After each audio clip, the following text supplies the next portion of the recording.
And we are back with the fourth segment of the GSMC Basketball Podcast, presented by the GSMC Sports Network. And in this this fourth segment, I'm going to be grading the NBA draft picks of the Summer League based off of Summer League performance. I did this before, and I also did a start, bench, or cut. But I feel like the start, bench, and G League option, I feel like that was sort of a little bit vague. Those segments, it didn't really give you a clear cut idea of what I thought. I mean, for example, we can start with the first overall pick. I said he was going to start in the previous segment, which is 100% true. But that didn't mean that I thought he was good. And that doesn't mean that I think he is good. In fact, in the only two games that he has played in, let me just go ahead and pull up his picture right here. He's only played 2 games in the Summer League, and in those 2 games, he ended up averaging 14 points per game, 5 rebounds, 2 assists on 46.7% true shooting, which is absolutely horrible. The true shooting is really, really bad. The points production and the rebounds is okay, but again, I would much rather like to see somebody, the number one pick, score the ball rather efficiently as well as control the ball rather efficiently, and he just didn't do that. So, and considering how, again, everyone was really harsh with Bronny, that's going to be a very common theme with this draft. I'm going to be very harsh on a lot of these players, considering how everyone was super harsh on Bronny James and the fact that he was playing like a 55 overall pick. So, if they expect the 55 overall pick to be, the best player in the entire draft, then the number one overall pick should be able to put up a solid 20 points per game in the Summer League. But I digress. Next, we move on to arguably what's a player that is on the watch list for being the biggest bust in the entire draft. Alex Sarr, again, arguably could be the biggest bust in the draft. He played 4 games, averaged 5 points, 7 rebounds, and 3 assists, along with 2 turnovers in those games, with a true shooting of 22.5. That is awful. I give that looking at the stats and just the overall value that he brought, especially being a number 2 pick in the draft, I have to give it a D minus or a D, simply because this is just absolutely horrible. This was worse than Bronny James. This was actually worse than Bronny and his performance in the Summer League, and this man was the second pick in the entire draft. That's awful. That is abysmal. Next is Reed Shepherd, arguably the best player in the entire draft. So I'm going to give it an A+, no questions asked. He's averaging 20 points and 4 rebounds and 5 assists. He did average almost 5 turnovers, which isn't really that good, but really not expecting him to be that much of a playmaker, more of a shooter, and he delivered for them. So I'm going to give that an A+. Next, we have Stephon Castle, and he is another one of those players that is, isn't really expected to be super, super good, at least amongst all the other analysts. But given what he gave us in the Summer League before he got injured, I think, he is rather promising. And he averaged 22 points, 5 rebounds, 4 assists, and 5 turnovers in just 1 game played, which is a little bit meh, but being paired with Chris Paul, I have a feeling that his game is going to just, develop a little bit more.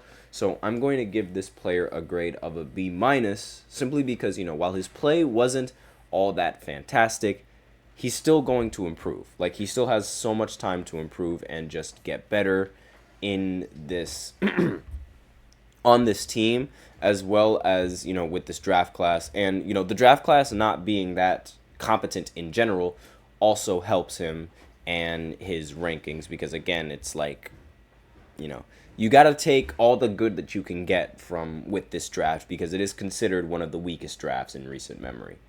Next, we have Ron Holland II, and he was averaging 18 points per game, 6 rebounds, 2 assists, 1 turnover, 1 steal on 47% true shooting. I didn't realize that these were his numbers that he was averaging, so I'm going to have to change this grade to an A-, as you might have remembered in a previous segment where I did before, that his grade might have been a little bit lower, but I didn't really look into, all his numbers. I was mainly going off of like the eye test and what I was able to watch, but the numbers that he's averaging are definitely incredibly promising. So next not next segment, but next player on this list is Tidjane, or again, forgive me if I completely botched this name, JioSaavn.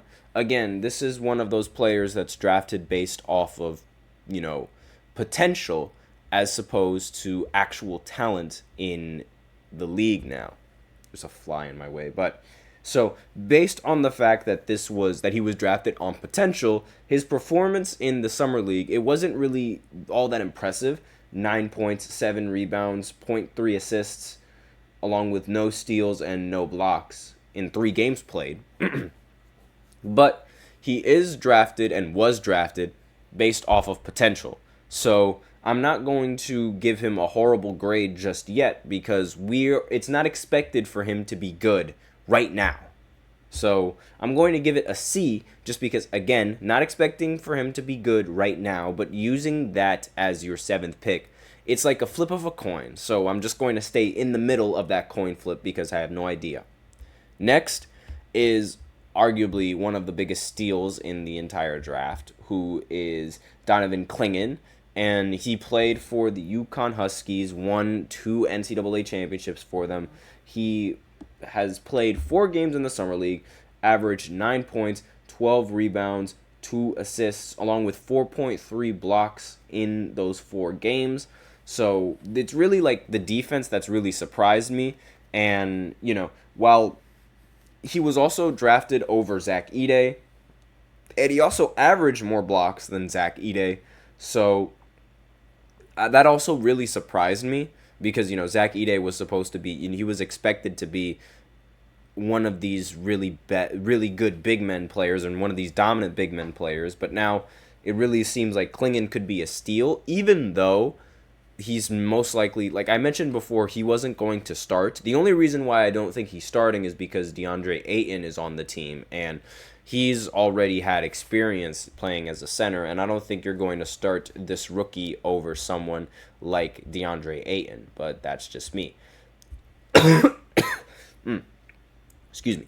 Next on the list is Rob Dillingham. So he is obviously a fan favorite. I had him at an A- last time, and I'm going to stick with that grade because averaging 13 points, 4 rebounds, 7 assists, and 1 steal, along with 3 turnovers in 5 games, is pretty impressive. I also said he was going to come off the bench for the Timberwolves, and I think, that's just going to be a very suitable role for him. He's going to learn behind, the guards on the team, Anthony Edwards, and I feel like, he's going to develop his game pretty well on the Timberwolves, and I think, coming off the bench for the first year, it's going to work. I have a feeling it'll work. Next, I have 2 more before I go into the break. Zach Edey, he is, again, the friendly giant. He is supposed to be this ridiculous beast that can just, score the ball super, super easily, and just, his presence as a big man in the paint. It's something that, we haven't really seen since the old days of basketball. Like someone who's really a center that's super tall and super, slow and super inside the paint type of offense. This is him, and we haven't really seen that in quite some time. So let me just go ahead and clean my glasses just a little bit. And I have him at like a B- because, again, his summer league performance, it wasn't all that. And I don't really think he's going to be all that, but, the fact that he's tall is going to give him a lot of advantage. The only real problem with him is going to be, his perimeter defense. Similar with Rudy Gobert, his rotations are probably going to be slow, and in an era that takes a lot of threes, not ideal.